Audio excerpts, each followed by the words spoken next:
안녕하세요. 네, 세법 결혼 수호입니다. 비대면 동영상 강의로 전환하기로 했었는데 일정이 조금 안 맞아가지고 강의 촬영할 시간이 좀 없어서 이렇게 짬을 내서 좀 촬영을 합니다. 업로드가 좀 늦어지게 된 점 양해 바랍니다. 죄송합니다. 미리 언급을 좀 드렸죠. 그래도 혹시나 싶어가지고요. 자, PPT 자료를 좀 보다가 우리 기본 교재로 다시 쭉 돌아가죠. 화면이 잘 보이는지 모르겠어요. 지금 촬영하는 것보다 이제 버전을 또 다운 시켜가지고 인코딩을 해가지고 또 올릴 거라 가지고 잘 안 보이는 친구들은 교재 보면서 들으면 될 것 같아요. 매입세 파트입니다. 교재를 굳이 피자면 59페이지 피면 되겠네요. 59페이지. 자, 매입세액과 차감 납부세액이 계산이 되어 있죠.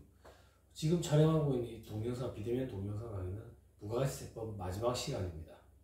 우리 실제 대면 강의는 이미 소득세법을 들어갔어요. 그죠? 자, 매입세액 계산, 매출세액에서 매입세액 차감하는데 매출세액에서 매입세액 차감해서 납부세액 계산하는데 그 매입세액이 어떻게 구성이 되는지 좀 살펴보자 그 얘기예요. 처음 보니까 세금계산 수령분 매입세, 예정신고 누락분 저거 돼 있죠. 서식이 이렇게 생겼어요. 서식이. 자, 간략히만 살펴보면 세금계산서 수령분 매입세, 우리는 전단계 세액공제법에 입각해 있잖아. 그래서 거래가 실질적으로 있었더라도 세금계산서를 수수하지 않으면 매입세 공제가 원칙적으로 안 되도록 돼 있죠. 그죠? 그래서 세금계산 수령한 매입세액을 저기다 갖다 쓰는 거예요. 근데 동그라미 1번에 보면 일반 매입이라는 게 있고, 동그라미 2번에 보면 고정자산 매입이라는 게 있죠. 그죠? 일반 매입과 고정자산 매입은 이런 거예요. 우리가 이제 중간재를 구입해왔다. 중간재를 구입해오면 일반적으로 이제 일반 매입이라고 표현하고, 고정자산 같은 거, 자본재를 매입해왔다. 그러면 이제 고정자산 매입 이렇게 합니다. 예를 들어서 컴퓨터 장사하는 사람이다. 컴퓨터를 용산 전자상가에서 떼왔다, 사왔다. 그게 일반 매입에 들어간다 그 얘기예요. 근데 이제 컴퓨터 장사하는데 날이 더워가지고 에어컨 좀 샀다. 그리고 텔레비도 좀 사고, 소파도 좀 사고 했다. 이런 것들이 고정자산 매입에 들어가는 거예요. 그리고 인테리어를 했다. 혹은 상가를 취득을 했다. 이런 것들이 고정자산 매입에 들어가요. 그럼 이걸 굳이 꼭 구분해야 되는 이유가 있느냐? 구분을 하는 것이 원칙이다. 이렇게 표현하면 좋을 것 같아요. 표현이 참 애매한데, 여러분들 실무적으로 일을 할 때 만약에 담당자가 일반 매입과 고정자산 매입 이거 구분하는 걸 빠뜨렸다 이거야. 구분을 못하고 깜빡하고 일반 매입에 다 집어넣었다. 그래도 부가가치세 신고하는 데 있어서는 아무 지장이 없습니다. 물론 그 빠뜨린 걸 꼭 기억했다가 나중에 법인세나 소득세 신고할 때 고정자산 대장에다가 고정자산 매입한 걸 이제 등재를 시켜야 돼요. 그래야지 감가상각 대상으로 기재가 돼가지고 감가상각이 이루어지거든요. 아무튼 간에 이거는 우리가 편의상 구분을 하는 거다 이렇게 생각하면 편할 것 같아요. 자, 그리고 예정신고 누락분. 예정신고 때 누락했다. 그러면 확정신고 때 포함시켜가지고 공제를 받으면 된다 그 얘기예요. 자, 그리고 매입자 발행 세금계산서 매입세. 이거는 예전에 한번 얘기했던 것 같은데 세금계산서는 공급하는 자가 발급을 하죠. 2장을 발급을 해가지고 하나씩 나눠 갖는다 그랬죠. 그러면 공급받는 자 입장에서는 그걸 법적 증빙으로 수치해가지고 그걸 근거로 전단기 세액공제법에 입각해서 매입세 공제를 받는다 그랬었어요. 그죠? 그런데 공급하는 자가 세금계산서를 발급을 안 하고 도망가 버린 거야. 확인하기 힘들다 이렇게 생각하면 돼요. 그러면 공급받는 자 입장에서는 매입세 공제를 못 받으니까 큰 불이익이 있겠죠. 그럴 때 공급받는 자를 구제해주는 제도다. 구제해주는 제도가 어떤 제도냐? 공급받는 자가 공급받는 자에 관할 세무서장을 찾아가가지고 이러이러한 일이 있었다라고 얘기를 하는 거예요. 그러면 공급받는 자에 관할 세무서장이 공급하는 자에 관할 세무서장한테 연락을 해가지고 거래사실 확인 요청을 하는 거예요. 그래서 그 거래사실이 확인이 이루어지면 공급받는 자가 신청해서 세금계산서를 발행받을 수가 있어요. 이런 걸 공급받는 자인 내가, 즉 매입하는 자가 발행했네. 그래서 매입자 발행 세금계산서 이렇게 표현해요. 공급받는 자를 좀 구제해주기 위한 제도다 이렇게 생각하면 편할 것 같아요. 물론 이제 아주 푼돈까지는 안 돼요. 푼돈까지는 안 되지만 공급받는 자가 이렇게 매입자 발행 세금계산서를 발급을 받아가지고 법적 근거를 통해서 매입세 공제를 받을 수 있는 이런 제도가 있더라 라고 생각하면 될 것 같아요. 자, 그리고 그 밖에 공제세액이 되어 있죠. 그 밖에 공제 매입세액에는 뭐 신용카드 매출 전부 수령했다든지 아니면 이제 매입세 공제 이 정도만 좀 간단히 볼 거예요. 그리고 맨 밑에 보면 5번에 공제받지 못할 매입세액, 이게 가장 중요한 거예요. 여기에 공제받지 못할 매입세액이 뭐냐면 매입세 공제를 못 받는 거예요. 그게 무슨 말입니까? 세금계산서를 수수 안 했어요? 세금계산서를 수수했는데 부가가치세법에 근거해서 매입세 공제 자체가 안 되는 거예요. 이걸 현업에서는 불공제, 그래서 불공 이렇게 표현을 해요. 매입세 불공. 요거에 대해서 할 거예요. 아주 중요해요. 아주 중요해요. 자, 밑에 세모 표시에 책에도 있어요. 세금계산서 수령한 매입세액 모두 1회 적고 그 중에 공제받지 못할 매입세액을 5회 적어가지고 뺀다 되어 있죠. 자, 이건 어떤 거냐면 세금계산서를 수취한 거는 무조건 다 1에다가 쓰는 거야. 그 당연한 거 아닙니까? 세금계산서를 수취했다고 해서 무조건 다 매입세 공제가 되는 건 아니거든. 왜냐면 우리 조금 있다가 공제받지 못할 매입세액 같아서 공부를 할 거라고. 세금계산서 수수했다고 해서 무조건 다 공제받는 건 아니거든. 우리 앞에서 공부했던 것 중에 하나만 기억을 더듬어 보면 비영업용 소형차, 구입, 임차, 유지와 관련된 매입세액은 매입세 공제가 안 된다 했었죠. 기억나요? 세금계산서를 수취를 했대. 그렇지만 매입세 공제가 안 되는 거야. 그러면 우리는 서식을 기재할 때 어떻게 하느냐? 세금계산서를 일단 수취를 했으면 매입세 공제가 되든 안 되든 상관없이 무조건 다 1번에다가 쓰는 거예요. 1번에다가 그렇게 써놔놓고 공제가 안 되는 건 5번에 써서 차감을 해요. 됐죠? 됐습니다. 넘어갑니다.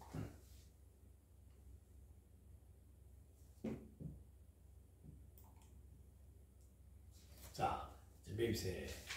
세금계산서 수령 후 매입세액이 되어 있죠. 그죠? 여러분들 기본서에 보면 세금계산서 수령 후 매입세액이란 수령한 세금계산서에 의해서 확인되는 매입세액을 말한다 이렇게 되어 있죠. 그죠? 전당기 세액공제법. 그죠? 그런데 이러한 매입세액은 사업을 위하여 사용하는 것은 물론이고 앞으로 사용할 것에 대한 매입세액도 공급받는 시기가 속하는 과세기간의 매출세액에서 공제한다 되어 있죠. 자, 이건 무슨 말이냐면 사용 여부는 무관하다 그 얘기예요. 무조건 물건을 사왔을 때 다 매입세 공제를 받는 거예요. 깜빡깜빡하네요. 여러분들이 얘기한 게 이건 것 같네요. 제가 봐도 느껴지네요. 깜빡깜빡하는 게. 이유가 뭔지는 잘 모르겠네. 자, 아무튼 다시 집중해가지고 이건 무슨 말이냐면 지금 11월이잖아요. 2024년 11월. 그러니까 2024년 2기에 제가 물건을 매입해 올 거예요. 물건을 얼마나 매입해 올까? 한 1억 원치 매입해 온다고 볼게요. 1억 원치 매입해 오면 거기에 대한 부가세 10%니까 1,000만 원이죠. 1,000만 원. 이 1,000만 원이라는 매입세액은 2024년 2기에 전부 다 공제를 받는다 그 얘기예요. 당연한 거 아닙니까? 아니 이런 생각을 할 수가 있어요. 어떤 생각? 1억 원치를 사왔어. 1억 원치를 사왔는데 그 중에 우리가 2024년 2기에는 6천만 원치만 사용했어. 나머지 4천만 원치는 2025년 1기에 사용할 거래. 그러면 그런 생각을 할 수가 있다고. 2024년 2기에는 6천만 원치를 사용했으니까 6천만 원에 대한 10%인 600만 원만 매입세 공제를 받고 내년 1기, 2025년 1기에 4천만 원치 사용할 때 그때 4천만 원치에 대한 10% 400만 원 매입세 공제 받는 거. 이게 조금 더 합리적이지 않냐? 자, 합리적인 거 이런 거 따질 게 아니에요. 우리는 세법은 합리적인 거 이런 거랑 거리가 멀어요. 세금을 징수하기 위한 절차를 규정해 나오는 거, 그게 세법이다 라고 생각을 해야 돼요. 그래서 세법에서 물건 매입에 대한 매입세액을 공제하는 시기는 사용을 언제 했는지는 관심이 없다. 사용 시점과 무관하게 무조건 물건을 사온 구입 시점에 전액 다 공제받는다. 이게 포인트예요. 됐죠? 됐습니다. 넘어갑니다. 예정신고 누락번 아까 얘기했죠. 예정신고 때 누락되면 확정신고 때 가서 매입세 공제를 받는 거다. 자, 그 다음 매입자 발행 세금계산서에 따른 매입세. 아까 얘기했죠. 공급하는 자가 세금계산서 발급 안 하고 튀어버렸다가 그럼 공급받는 자가 관할 세무서장에게 도움을 요청해서 확인을 거쳐가지고 매입자 발행 세금계산서를 발급받을 수가 있다. 됐죠? 자, 그 다음 그 밖에 공제 매입세. 매입세 공제 중에 또 다른 게 있다 그 얘기예요. 자, 어떤 거냐? 4-1에 신용카드 매출전표 수령 명세서 제출분 매입세 이렇게 됐죠. 그죠?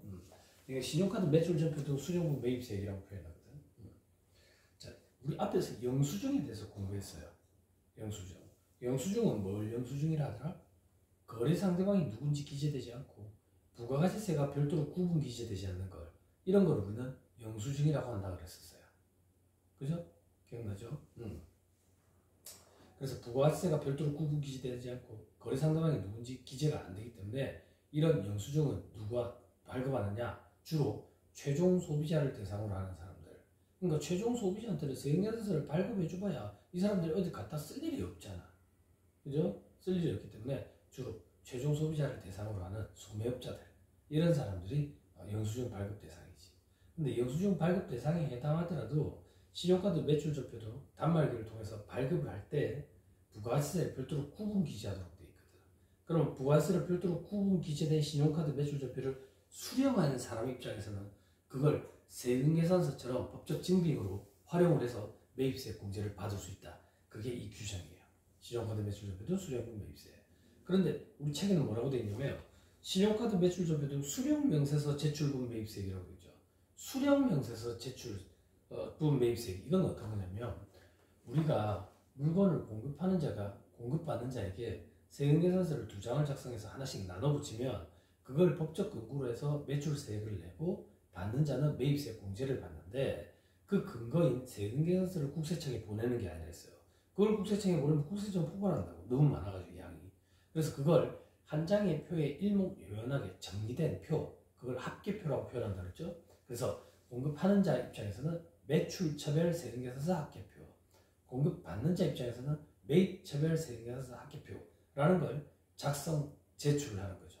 제출해가지고 그걸 근거로 매출세액을 계산하고 매입세액을, 공제 대상인의 매입세액을 계산한다고. 그럼 다시 돌아와가지고 신용카드 매출 전표를 수령해도 부가세가 별도로 구분 기재되어 있는 경우에는 이걸 근거로 세금계산서와 마찬가지로 매입세 공제를 받을 수 있다 했다고.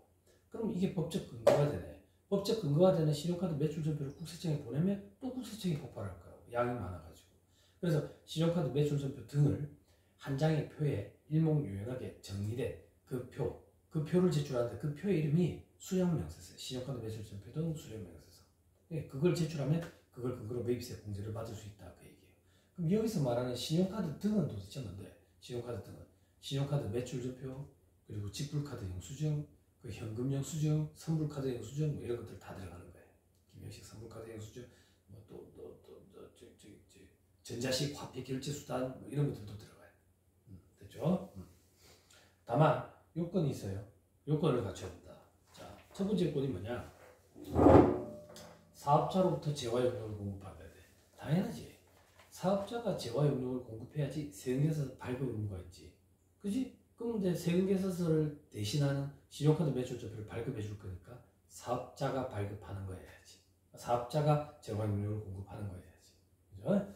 자, 그리고 동그라미 2번 부가세가 별도로 구분 기재돼 있어야 되고, 동그라미 3번에 수령명세서라는 걸 작성 제출해야 되고, 동그라미 4번 이거는 법적 증빙 보관 의무예요. 법적 증빙 일반적으로 5년간 보관 의무가 있어요. 그리고 마지막 동그라미 5번 다음 중 어느 하나의 사업자로부터 발급받은 신용카드 매출 전표가 아니어야 된다. 아니어야 된다. 어떤 사람이냐? 동그라미 기억에 세금계산서 발급 금지 업종 사업자 되죠. 그죠? 세금계산서를 발급을 못하는 사람이야. 그럼 세금계산서 발급을 못하는 사람이라는 얘기는 거래 상대방은 세금계산서를 수취를 못하니까 세금계산서를 근거로 한 매입세 공제 이런 것은 가능성이 없지. 그럴 일은 없지. 그죠? 그럼 다시 세금계산서를 발급을 못하는 사람인데 영수증을 발급할 수가 있대. 그 중에 신용카드 매출 전표라는 영수증을 발급을 해줬어. 그러면 공급받는 자 입장에서는 그걸 근거로 매입세 공제를 받게 되면 형평성에 어긋나는 일이 생기죠. 그죠? 말이 안 되지. 그래서 세금계산서 발급 금지 업종 사업자들, 이런 사람들이 발급한 신용카드 매출 전표는 받는 사람 입장에서는 그걸 근거로 매입세 공제를 받을 수가 없다. 됐죠? 됐습니다. 자, 그 다음에 동그라미 니은에 영수증을 발급하여야 하는 간이과세자 되어 있죠. 그죠? 간이과세자도 이제 원칙적으로는 세금계산서 발급 의무가 생겼죠. 그죠? 과거에는 간이과세자의 정의가 직전연도 공급대가 합격이 4,800만 원에 미달하는 개인사업자였는데 이게 간이가세라는 제도가 국세청 입장에서는 혜택을 주는 제도다 라는 방향으로 세팅이 돼 있어서 조금 더 폭넓게 이 제도를 적용을 해주자. 사업주들이 이 제도를 적용받을 수 있도록. 그래서 4,800에서 8,000 그리고 올해 7월 1일자로 1억 400까지 증가했죠. 그죠? 그럼 문제는 뭔데? 과거에는 간이가세자들이 세금계에서 발급을 못했었다고. 그런데 지금 간이가세자 규정이 1억 400으로 바꿔버리면 4,800에서 1억 400 사이에 있는 사업주들은 과거에는 일반 과세자로서 세금계에서 발급을 할 수가 있었거든. 근데 이제 발급을 못하게 된다고. 그러면 거래단절 현상이 생길 수가 있거든. 거래 상대방이 내가 간이가세자라서 세금계에서 발급을 못한다 그러면 거래를 안 하려고 한다고. 그래서 거래단절 현상이 생길 수가 있거든. 그래서 이걸 어떻게 할 거냐? 간이가세자도 이제 세금계에서 발급이 원칙인 걸로 바꿔버리자. 그죠? 그래서 간이가세자도 원칙적으로 세금계에서 발급과 있다고. 다만 과거와 동일하게 4,800이 안 되는 사람들은 세금계에서 발급을 여전히 못한다고. 그게 이 사람들이에요. 동그라미 이해네. 4,800에 안 되는 간이가세자들은 과거와 똑같이 세금계에서 발급을 못해. 발급을 못하는데 신용카드 매출전표도 발급할 수 있다네. 그럼 수령한 사람 입장에서 그 수령한 신용카드 매출전표를 세금계산서나 마찬가지처럼 매입세 공제 근거자료로 써버리면 형평성에 어긋나는 일이 생겨버리죠. 그죠? 그래서 이 경우도 안 된다. 그렇죠? 안경도 쭉 줄어들죠. 넘어갑니다. 자, 그 다음 4.2에 의제매입세 공제를 했죠. 의제매입세 공제. 자, 요거는 할까 말까 엄청 고민을 했어요. 할까 말까 엄청 고민을 하다가 PPT에 좀 넣었습니다. 자, 우리 이런 거 생각하는 부분 좀 해보자. 제가 우리 대면 강의 때인지 비대면 강의 때인지 기억이 안 나지만 의제, 간주라는 표현에 대해서 얘기를 했었어요. 세법에 의제, 간주라는 말이 있었다. 의제와 간주는 무슨 말인데? 뭐로 본다 이거야. 뭐로 본다. 그러면 뭐로 보면 반증을 갖다 대서 뒤집어 엎을 수가 없다고. 그게 의제, 간주라고 그랬죠. 그죠? 뭐 할 때 써요? 간주 공급. 그죠? 공급한 걸로 본다. 책에 따라서는 공급 의제라고 쓰여진 책도 있다고. 공급한 걸로 본다. 그러면 조금만 우리가 상식적으로 생각할 때는 공급이 이루어진 게 아닌가 봐요. 그러니까 세법에서 공급이 이루어진 걸로 보겠다는 얘기지. 그럼 공급이 이루어진 걸로 보면 뭐 어쩌겠다는 얘기인데, 공급이 이루어진 걸로 보면 과표에 숫자를 넣어서 10% 곱해서 매출세액을 내도록 하겠다 그 얘기야. 과세하겠다는 얘기라고. 과세. 그럼 다시 돌아가지고 의제 매입세 공제. 매입세 공제해 주겠다 얘기야. 매입세액이 있는 걸로 봐가지고. 그죠? 그러면 우리가 상식적으로 생각할 때는 매입세액이 아닌가 봐요. 우리가 상식적으로 생각할 때는 매입세액이 아닌데 세법 규정에 의해서 매입세액이 있는 걸로 봐서 공제를 해 주겠다. 이게 의제 매입세액 공제라고. 됐어요? 예, 중간에 잠깐 끊겼어요. 자꾸 이어서 할게요. 그래서 매입세액이 있는 걸로 보겠다. 매입세액이 있는 걸로 봐서 공제를 해줄게. 이게 의제 매입세액 공제입니다. 됐죠? 자, 그래서 영수증을 수령을 하면 매입세 공제 못 받는데 영수증의 일종이라도 다음 요건을 모두 충족하면, 여기서 중요한 건 모두 충족해야 돼. 이 요건을. 그러면 매입세액이 없음에도 불구하고 일정 부분을 매입세액으로 의제해서 공제해 주겠다. 이게 의제 매입세액 공제예요. 그렇죠? 살펴볼게요. 자, 일단 내가 과세사업자여야 돼. 내가 과세사업자라는 얘기는 과세되는 재화 용역을 공급하는 사람이어야 된다고. 근데 내가 면세되는 농, 축수, 임산물, 소금도 면세되는 거예요. 면세되는 걸 사온다 이거야. 면세되는 걸. 그걸 제조 가공 과정을 거쳐가지고 과세되는 재화나 용역으로 공급을 해. 그러면 내가 부가세 신고할 때는 과세되는 재화 용역이 공급이 있으니까 부가세가 과세가 되겠죠. 매출세액이 있겠죠. 그런데 내가 사오는 물건은 다 면세품인 거야. 그러면 부가세 매입세 공제를 못 받잖아. 그러면 이런 업은 도대체 누가 하려고 했어요? 그죠?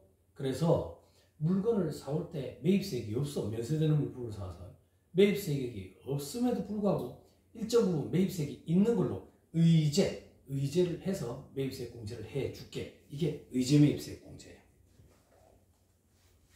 됐어요? 됐죠? 자, 어떤 경우에 이런 일이 많으냐? 여러분 보면 내가 없는데 이런 거예요. 제일 많은 데가 이제 음식점이에요. 음식점. 면세되는 농축수 임산물, 무, 배추, 양파, 감자 이런 거 사오는 거야. 그래가지고 제조 가공 과정을 거쳐서 과세되는 음식 용역, 음식점은 용역 제공업체입니다. 음식이라는 재화를 파는 데가 아니에요. 용역 제공업체, 음식 용역을 제공하는 거예요. 과세되는 음식 용역을 제공을 한다고.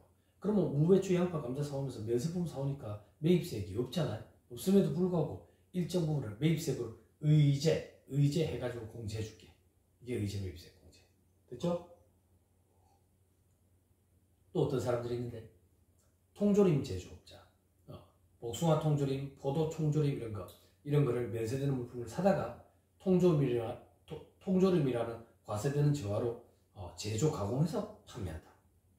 또 어떤 사람 와인 제조업자, 면세되는 포도를 사와가지고 과세되는 와인으로 제조해서 판매한다고. 또 어떤 사람들인데 가구 제조업자, 면세되는 인목들을 구입해와가지고 과세되는 가구로 만들어가지고 판매한다고. 이런 경우에는 면세되는 물품을 사왔기 때문에 매입세 공제받을 게 없음에도 불구하고 일정 부분을 매입세액으로 의제해서 공제해줄게. 의제 매입세 공제. 됐죠? 그럼 어떤 요건을 갖춰야 되는데 일단 내가 과세사업자야 돼. 그리고 면세되는 농축수 임산물을 사와야 되고 제조 가공이라는 과정을 거쳐야 돼. 이 면세품을 그대로 팔면 면세예요. 그러니까 제조 가공을 거쳐야 돼. 제조 가공. 그래서 제조 가공을 거쳐가지고 과세되는 재화용역으로 공급을 해야 된다. 됐어요? 또 어떤 요건이 있는데 신고해야 되고 증명서류 제출 이런 것만 실무적인 거예요. 당연히 부가세 신고할 때 의제매입세 공제가 대상인 금액을 계산을 해서 신고를 해야 될 거고, 증명서류 제출 이건 어떤 얘기냐면 내가 물건을 사올 때 면세되는 농축수 임산물을 사오니까 나한테 그 물건을 파는 사람은 면세사업자겠죠. 면세사업자는 내한테 세금계산서 발급이 안 되죠. 그럼 뭘 발급하겠어요? 계산서를 발급해 주겠죠. 혹은 영수증을 발급해 주겠죠. 신용카드 매출지표 같은 거지.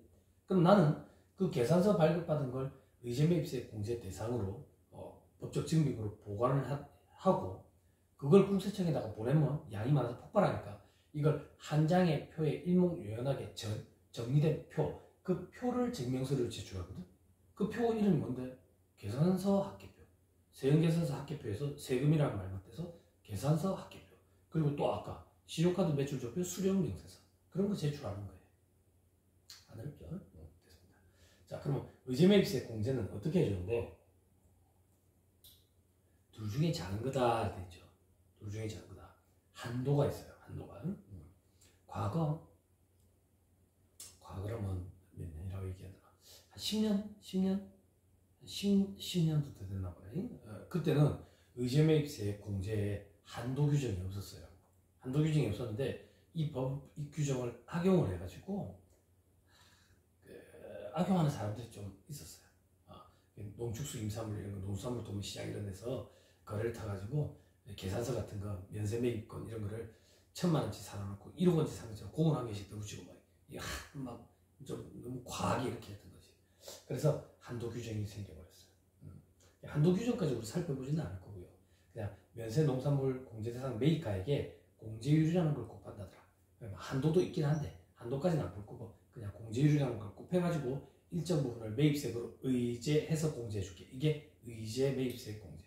그러면 공제율은 몇 프로 하면 되겠어? 아니 생각해보세요. 물건 사온 거에 일정 부분을 매입세액으로 의제해서 공제해주겠다네. 10% 해주면 되잖아. 안 그래? 일반적인 부가세처럼. 그죠? 근데 놀부에서 10%까지는 안 해줘요. 얼마나 해주는데? 102분의 2, 104분의 4, 106분의 6, 108분의 8, 109분의 9 이런 식으로 해줘요.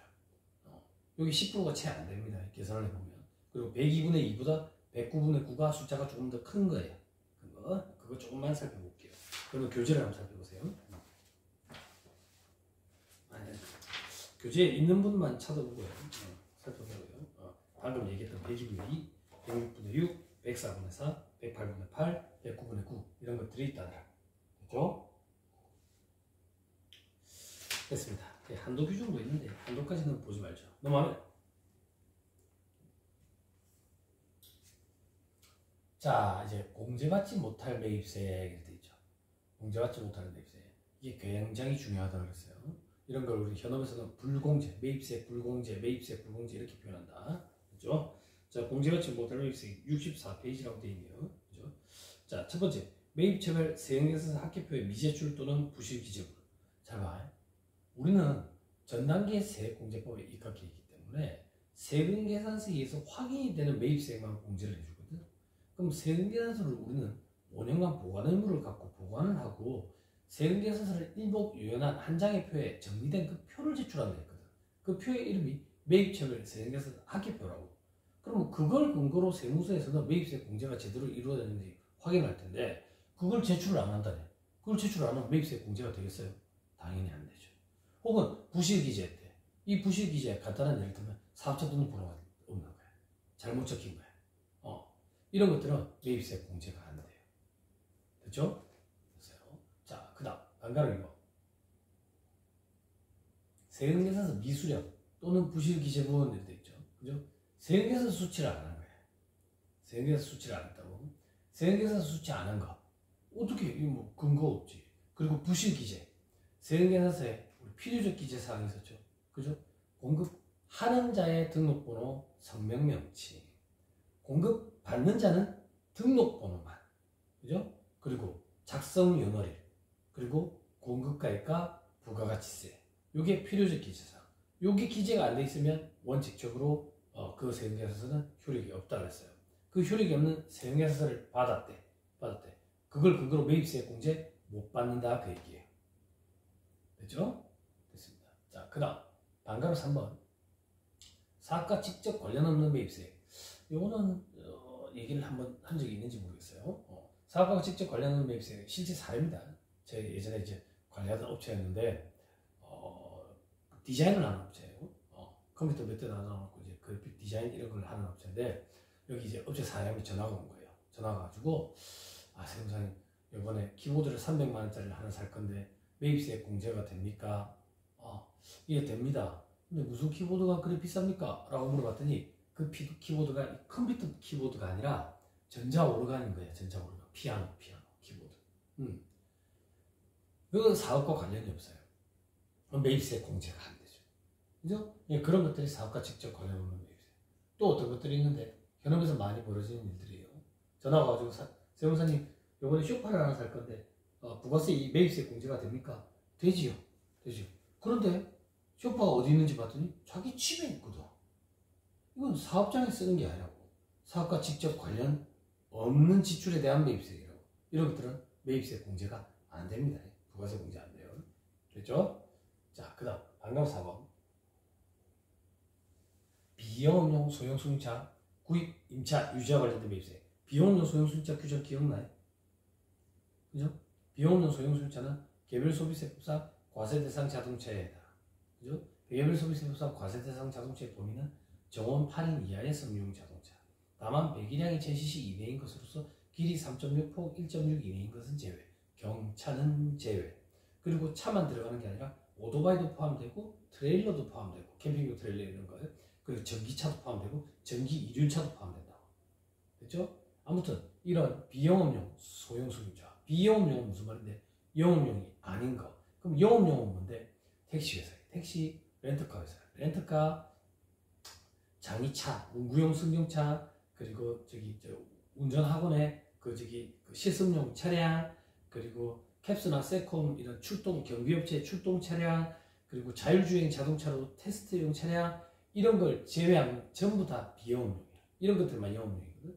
이런 걸 제외한 나머지는 전부 다 비영업용.